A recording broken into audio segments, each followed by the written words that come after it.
प्यारे बच्चों, welcome to my channel Verma study 2020 book लाना। मैं यूपी बोर्ड के क्लास 11 के छात्र छात्राओं के लिए ज्योग्राफी सब्जेक्ट को हिंदी माध्यम से मैं फुल कोर्स कराऊंगा। यदि आप फुल कोर्स करना चाहते हैं तो मेरे चैनल को सब्सक्राइब कीजिए और बेल आइकन को प्रेस करना ना भूलें, ताकि जो भी वीडियो मैं अपलोड करूं उसका नोटिफिकेशन आपको सबसे पहले मिल सके। प्यारे बच्चों, भौतिक भूगोल के मूल सिद्धांत में चैप्टर 6 चल रहा है, भू आकृतिक प्रक्रियाएं। इसमें आज 5वां वीडियो है। 4 वीडियो डाला जा चुका है। इसे अगर आप नहीं देखे हैं, नहीं पढ़े हैं, तो आप आई बटन को क्लिक करके पढ़ लें। कल हम लोगों ने पढ़ा था, अर्थात 33वां लेक्चर में, कि मृदा क्या है, मृदा निर्माण की प्रक्रियाएं क्या है, जिसको हम फर्स्ट स्टेज और सेकंड स्टेज में बहुत अच्छे से बताने का प्रयास किया हूं। आज हम लोग पढ़ेंगे कि मृदा निर्माण को प्रभावित करने वाले कारक कौन कौन से हैं। देखो, क्वेश्चन को घुमाया जा सकता है। मृदा निर्माण को प्रभावित करने वाले कारक कौन कौन से हैं, मृदा निर्माण को नियंत्रित करने वाले कारक कौन कौन से हैं, या मृदा निर्माण के कारक कौन कौन से हैं। तो कारक शब्द आते ही थोड़ा सा इधर उधर हो तो कंफ्यूज नहीं होना चाहिए। देखिए, मृदा निर्माण के जो कारक हैं इनको 2 भागों में बांटा गया, सक्रिय कारक, निष्क्रिय कारक। सक्रिय का मतलब कि बहुत तेजी से चेंजिंग होता रहता है, और निष्क्रिय कारक का मतलब कि चेंजिंग नहीं होता है या नाम मात्र होता है। सक्रिय कारक में 2 है, जलवायु जिसको कहते हैं क्लाइमेट, दूसरा है जैविक क्रियाएं, बायोलॉजिकल एक्टिविटीज। निष्क्रिय कारक में 3 है, मूल पदार्थ या सैल, पैतृक चट्टान, पेरेंट मटेरियल, और दूसरा है स्थलाकृति या उच्चावच, टोपोग्राफी, और तीसरा है काल अवधि। तो कुल मिलाकर के मृदा निर्माण को प्रभावित करने वाले जो कारक हैं वो 5 हो गए, 2 सक्रिय कारक और 3 निष्क्रिय कारक। सक्रिय कारक और निष्क्रिय कारक इसलिए बताया जा रहा है, कभी कभी पूछ देता है कि मृदा निर्माण को प्रभावित करने वाले में कौन निष्क्रिय कारक है, कौन सक्रिय कारक है। तो देखिए, जलवायु और जैविक क्रियाएं सक्रिय कारक है। आगे भी क्लियर हो जाएगा कि सक्रिय क्यों कहा गया, क्योंकि इसमें चेंजिंग काफ़ी होती है। और मूल पदार्थ जो है वो है स्थलाकृति, मतलब जो उच्चावचन है, टोपोग्राफी, उसमें भी जो है वो है, और समय, इनमें बहुत कम चेंजिंग होती है। अब आते हैं एक एक करके बढ़िया से पढ़ने। पहला है जलवायु, क्लाइमेट। देखिए, जलवायु मृदा निर्माण में बहुत ही महत्वपूर्ण कारक है और कारक का सक्रिय कारक है। जलवायु का नाम लेते ही 2 बातें दिमाग में आ जानी चाहिए, पहला वर्षा और दूसरा तापमान या तापक्रम। वर्षा जब होगी तो कितनी हुई, उसकी अवधि क्या रही, उससे आर्द्रता कितनी बनी। जब वर्षा होती है तो वाष्पीकरण भी होगा, पौधों के द्वारा वाष्पोत्सर्जन भी होगा। तो वाष्पीकरण की मात्रा कितनी रही, वाष्पोत्सर्जन की कितनी मात्रा रही, ये सब वर्षा से रिलेटेड प्रभाव करते हैं। दूसरा तापक्रम। तापक्रम में अगर प्रतिदिन की तापांतर कितना है, दैनिक भिन्नता कितना है, पूरे मौसम का ताप भिन्नता कितना है, ये सब जलवायु में देखा जाता है। मृदा निर्माण जलवायु से प्रभावित होता है। देखिए, जलवायु के कारण मृदा ठंडी भी हो सकती है, गर्म, मतलब जलवायु ठंडी होगी तो निश्चित रूप से मृदा ठंडी होगी। जलवायु ठंडी भी हो सकती है, गर्म भी हो सकती है, या शुष्क एवं आर्द्र भी हो सकती है। तो जलवायु में मेन बात यह है कि तापमान और वर्षा प्रभाव डालते हैं। अब दूसरा जो है, दूसरा मूल पदार्थ जिसको अंग्रेजी में कहते हैं मैटेरियल पेरेंट्स, अर्थात जिससे आग्नेय शैल हुआ, अवसादी शैल हुआ, रूपांतरित शैल हुआ, यही तो मूल चट्टान है। इन्हीं से तो मृदा बनती है। अपक्षय और अपर्दन के सामूहिक क्रिया के द्वारा मूल चट्टानों से ही तो बनता है। तो मूल शैल जो है निष्क्रिय नियंत्रक कारक है, इसे निष्क्रिय में रखा गया है। मूल शैल उसी स्थान पर अपक्षयित शैल, मलबा या लाए गए निक्षेप हो सकते हैं। मूल पदार्थ के अंतर्गत अपक्षय की प्रकृति एवं उसकी दर तथा आवरण की गहराई मोटाई प्रमुख विचारित तत्व होते हैं। समान आधार शैल पर मृदाओं में अंतर हो सकता है तथा असमान आधार पर समान मृदाएं मिल सकती हैं। हमें पता है कि समझ में नहीं आया होगा तो मूल पदार्थ के बारे में एक चित्र से समझते हैं। देखिए, ये कह रहा है कि अगर मान लीजिए कि ये धरातल है और धरातल के ऊपर आवरण चूड़ बना, मृदा का निर्माण होने का फर्स्ट स्टेज अर्थात टूट फूट हुआ।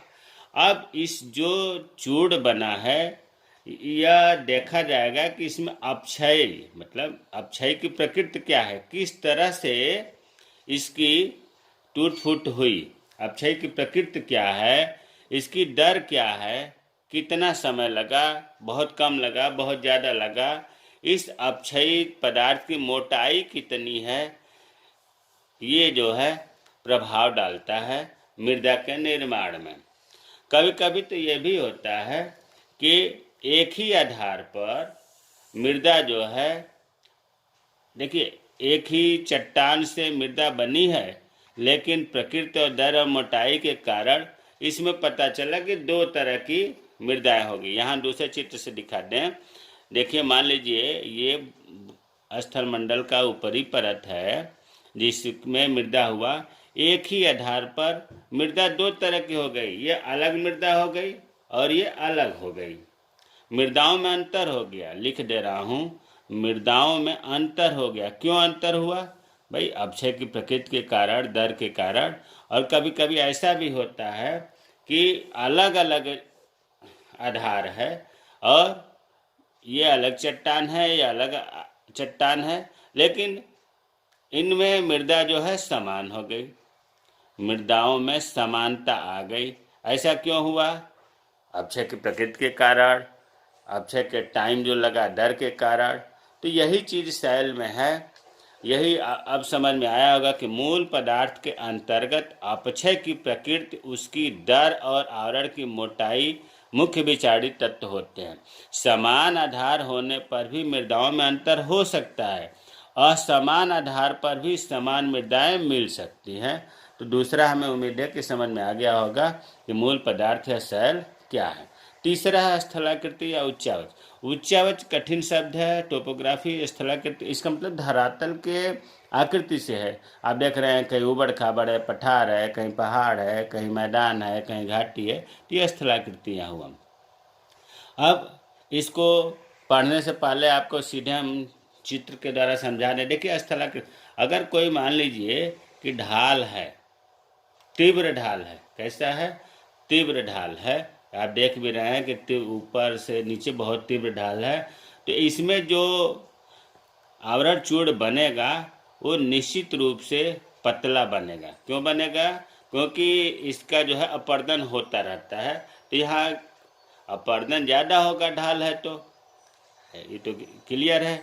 जब अपर्दन ज़्यादा होगा तो ये मृदा की जो निर्माण होगा ये कैसा होगा? पतला, थीन। थीन, थीन का मतलब उथला पतला होता है। ये आप समझने का प्रयास करिए, रटने से काम नहीं चलेगा। जब ढाल ज़्यादा होगा तो जो चूड़ का निर्माण होगा उसका अपर्दन ज़्यादा होगा, परिणाम स्वरूप मृदा जो है पतली परत होगी। और अगर ठीक इसका उल्टा, अगर सपाट है, सपाट का मतलब समतल है, तो समतल है तो इस पर जो मृदा का निर्माण होगा बहुत मोटा होगा। क्यों होगा? क्योंकि अपर्दन जो है कम होगा। यहाँ लिख दे रहे हैं, अपर्दन मंद होगा, धीमी गति से होगी सपाट क्षेत्रों में, समतल क्षेत्रों में। और इतना ही नहीं, वाटर मतलब जल का पराकुलेशन, वाटर WATER, वाटर पराकुलेशन PERCOLATION, जल जो है पराकुलेशन, जल का सोखने की क्षमता बढ़िया होगी सपाट वाले क्षेत्रों में। और क्या हो सकता है? इसमें जो क्ले है, जहाँ मिट्टी का अपरदन नहीं हो रहा है तो क्ले का विस्तार होगा। क्ले और विस्तार ही नहीं, क्ले का मोटा स्तर हो, क्ले मतलब चिकनी मिट्टी, क्ले का मोटा स्तर होगा। और सपाट वाले क्षेत्रों में जो जैव पदार्थ है ये भी मोटा होगा, जैव पदार्थ ज़्यादा होगा क्योंकि अपरदन नहीं होगा, कम होता है। और जैव पदार्थ जब ज़्यादा होगा तो मिट्टी का रंग काला या गहरा होता है। तो अब उच्चावचन का या स्थल की आकृति का कितना प्रभाव पड़ा। अगर मृदा तीव्र ढाल है तो अपरदन ज़्यादा होगा, मृदा का निर्माण पतला होगा। अगर मृदा सपाट है, समतल है, तीव्र ढाल नहीं है, एकदम सपाट है, तो अपरदन कम होगा, क्ले का मोटा स्तर बनेगा, वाटर परकुलेशन भी ज़्यादा होगा, जैव पदार्थ भी सपाट क्षेत्रों में ज़्यादा इकट्ठा होंगे जिससे ह्यूमस बढ़ेगी, मृदा का रंग काला होगा। वही चीज़ इसमें लिखा था कि तीव्र ढालों पर मृदा छिछली तथा सपाट क्षेत्रों में गहरी मोटी होती है। देखो ये इतनी मोटी हो गई, जबकि ये तीव्र ढाल था तो पतली हुआ। निम्न ढाल जहाँ अपरदन मंद, यहाँ ढाल बहुत कम है तो अपरदन कम होगा, जल का परकुलेशन ज़्यादा होगा। मृदा निर्माण के लिए यही अनुकूल स्थिति होती है। सपाट क्षेत्र, समतल क्षेत्र। समतल क्षेत्रों में देखना है चिकनी मिट्टी का मोटा स्तर बन गया, जैव पदार्थ ज़्यादा इकट्ठा हो गया, इसलिए मृदा का रंग काला हो गया। अब चौथा है जैविक क्रियाएं। जैविक क्रियाएं बहुत महत्वपूर्ण है। देखिए, बहुत अधिक ठंड हो या बहुत अधिक गर्म, इसको पढ़ने से पहले हम आपको पहले ही समझा दूं कि इस पृथ्वी पर अगर हम मान लें कि दो तरह की जलवायु है, जैविक क्रिया पढ़ा रहा हूँ, मान लीजिए कि दो तरह की जलवायु है, ठंडी या शुष्क जलवायु। या तो ठंडी होगी या शुष्क जलवायु होगी। अब इसका उल्टा, या तो उष्ण होगा, उष्ण का मतलब गर्म, शुष्क का उल्टा आर्द्र, आर्द्र होगा। और भूमध्य रेखी जलवायु इसलिए करें, भूमध्य रेखी पर सबसे ज़्यादा टेम्परेचर होता है, भूमध्य रेखा सूर्य के नज़दीक होती है, तो भूमध्य रेखी जलवायु भी कह सकते हैं। तो आपको दो तरह की जलवायु बताया गया, एक तो बताया गया ठंडी या शुष्क जलवायु, और दूसरा बताया गया कि उष्ण होगा या आर्द्र होगा या भूमध्य रेखी जलवायु होगा।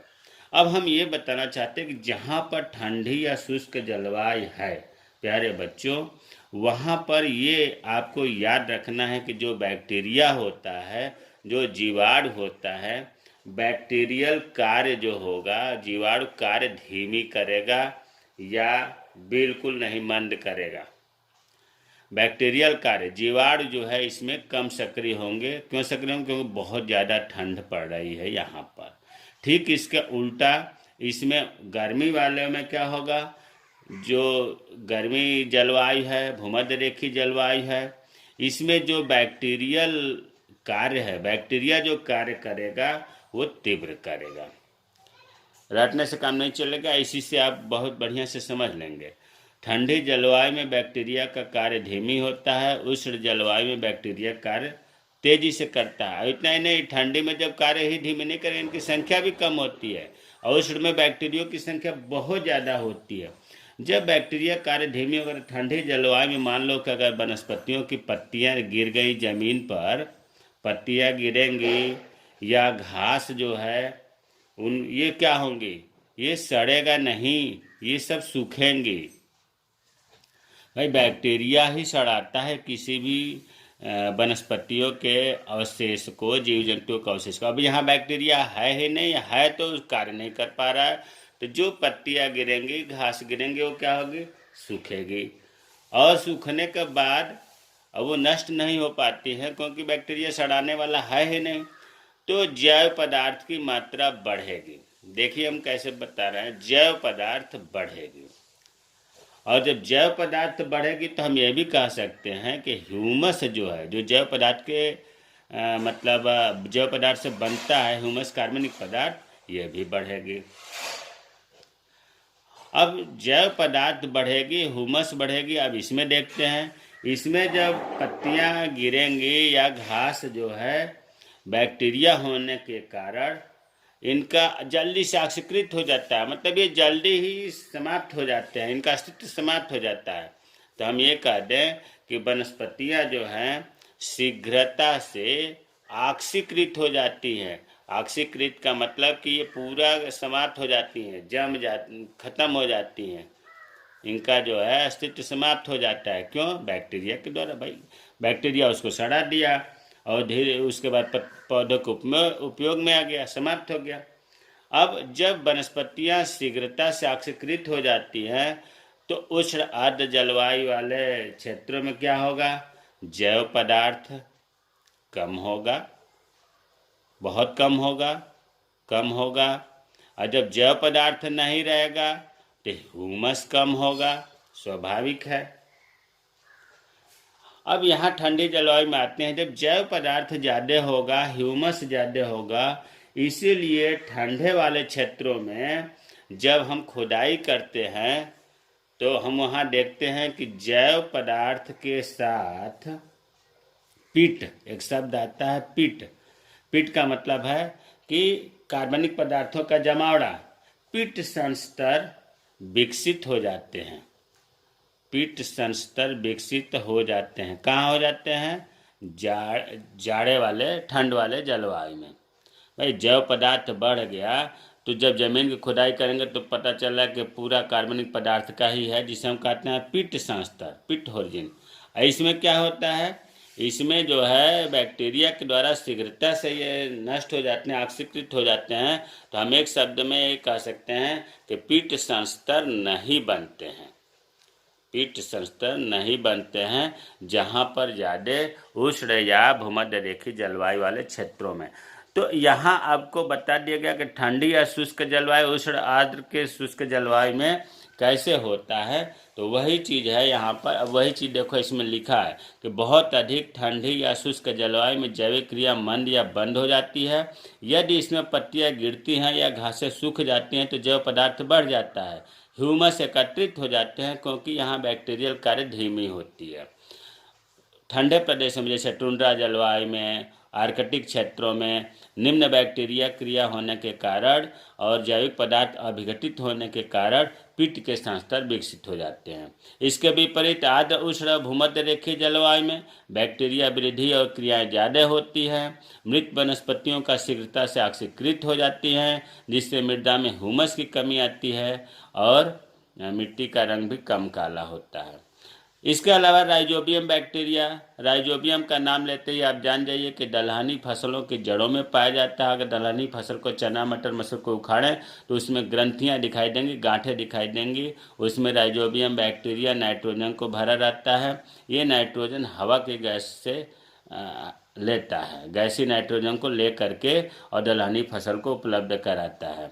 तो राइजोबियम बैक्टीरिया भी मृदा को उर्वरता में सहायक होते हैं। इसके अलावा चींटी, दीमक, केचुए, चूहे, ये जितने कीट हैं मृदा निर्माण में बहुत महत्वपूर्ण होते हैं, क्योंकि ये मृदा को बार बार ऊपर नीचे करते रहते हैं।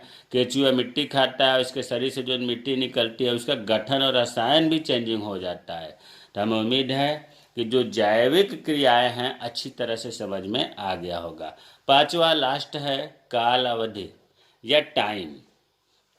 जो मृदा निर्माण का टाइम है ना, ये बहुत ही महत्वपूर्ण है, क्योंकि अगर कोई मान लो निक्षेपित मृदा होकर के आई है, जलोढ़ मिट्टी आ गई किसी नदी से और वो मृदा बन तो गई है और निक्षेपित है तो मृदा तो कह रहे हैं, लेकिन उसका विकास नहीं हुआ है। यहाँ आपको ये बता दें कि जितनी ज़्यादा दिन मृदा का निर्माण होगा उतने ही उसमें संस्तर, एक शब्द आता है सॉइल प्रोफाइल, यहाँ हम लिख दें सॉइल प्रोफाइल। सॉइल प्रोफाइल, देखिए सॉइल प्रोफाइल जो है इसके अंतर्गत सॉइल प्रोफाइल का मतलब ऊपर से नीचे की तरफ जब हम जाएंगे तो तमाम परत मिलते हैं। अब इससे सबसे ऊपर परत होता है उसको कहते हैं ओसन स्तर, होरिजिन अंग्रेजी में कहते हैं। ओ के बाद फिर मिलेगा ए संस्था। ये परतों के नाम है, ज़्यादा टेंशन लेने की ज़रूरत नहीं है और ज़्यादा डीपली भी जाने की ज़रूरत नहीं है। थोड़ा सा आइडिया आपको पता चल जाए कि सॉइल प्रोफाइल जो है ऊपर से नीचे की तरफ जब जाते हैं तो परतें होती हैं। इन परतों को संस्तर कहते हैं। सबसे ऊपर जो है ओ संस्तर, उससे नीचे ए संस्तर, उसके बाद फिर ई संस्तर, उसके बाद बी संस्तर। यह अपने मन से नहीं, ये इसका नाम ही रखा गया है। बी संस्तर हो गया, फिर सी संस्तर हो गया, उसके बाद आर संस्तर हो गया। तो इस तरह से जितना ज़्यादा अगर मृदा का निर्माण में काल या समय लगा है, उतने ही ये परतों का निर्माण होता है और वो पूर्ण रूप से विकसित अच्छी मृदा मानी जाती है। जो तुरंत बह करके निक्षेप होकर आई है उनमें या तो संस्तर होंगे ही नहीं, या होंगे तो बहुत कम होंगे। तो देखिए इसमें यही चीज़ लिखा है कि मृदा निर्माण में काल अवधि तीसरा महत्वपूर्ण निष्क्रिय कारक है। मृदा निर्माण प्रक्रियाओं में लगने वाला समय की अवधि मृदा की परिपक्वता एवं उसके प्रोफाइल का विकास निर्धारित करती है। बहुत महत्वपूर्ण लाइन है कि मृदा निर्माण की प्रक्रिया में जो समय लगा है वह समय की अवधि मृदा की परिपक्वता, पूर्ण विकास, ये जो प्रोफाइल का विकास अभी बताया है इस पर निर्धारण होता है। एक मृदा तभी परिपक्व होगी जब मृदा निर्माण की सभी प्रक्रियाएं लंबे काल तक प्रोफाइल विकास करते हुए काम, मतलब ये सभी प्रोफाइल जो है अगर बन गया तभी हम कह सकते हैं कि मृदा परिपक्व है। मृदा पूरे मतलब पूर्ण रूप में विकास कर चुकी है। अब थोड़े समय में वही चीज़ है कि थोड़े समय में कहीं से अगर निक्षेपित हो गया है, जलोढ़ मिट्टी आ गई नदियों से या हिमानी से मिट्टी बन गई है, तो वह मिट्टी तरुण या युवा यंग मानी जाती है और इनमें होर्जिन या संस्तर का अभाव होता है। जो अभी आपको बताया गया होर्जिन वो नहीं मिलता है, अगर मिलता भी है तो कम मिलता है। अब प्रश्न उठता है कि मिट्टी कितने समय में परिपक्व हो जाती है। तो प्यारे बच्चों, अभी तक इसका क्लियर ही नहीं हो पाया है कि मिट्टी का विकास और उसकी परिपक्वता के लिए कितने काल अवधि, कोई काल अवधि नहीं है, क्योंकि ये कोई निर्धारित नहीं है कि इतने समय में मिट्टी पूरी विकास कर जाएगी, इतने होर्जन बन जाएंगे। अभी तक कोई वैज्ञानिक नहीं बता पाए हैं। तो हमें उम्मीद है कि जो आज आपको मृदा निर्माण को प्रभावित करने वाले कारक बताया गया, पहला बताया गया जलवायु, दूसरा बताया गया मूल पदार्थ या मूल सेल, तीसरा बताया गया स्थलाकृति, चौथा बताया गया जैविक क्रियाएं और पांचवा बताया गया टाइम, काल अवधि। हमें उम्मीद है कि समझ में आ गया होगा। और जो चीज़ समझ में नहीं आ रहा आप कमेंट बॉक्स में कमेंट करें, मैं रिप्लाई करूँगा। हाँ, मेरे चैनल को सब्सक्राइब कीजिए। आज ये पाठ पूरा हो रहा, अब अभ्यास के प्रश्नोत्तर बताए जाएंगे जो एक्सरसाइज में दिए गए हैं। अभ्यास के प्रश्नोत्तर अगले वीडियो में आपको मिलेगा। जय हिंद, जय भारत।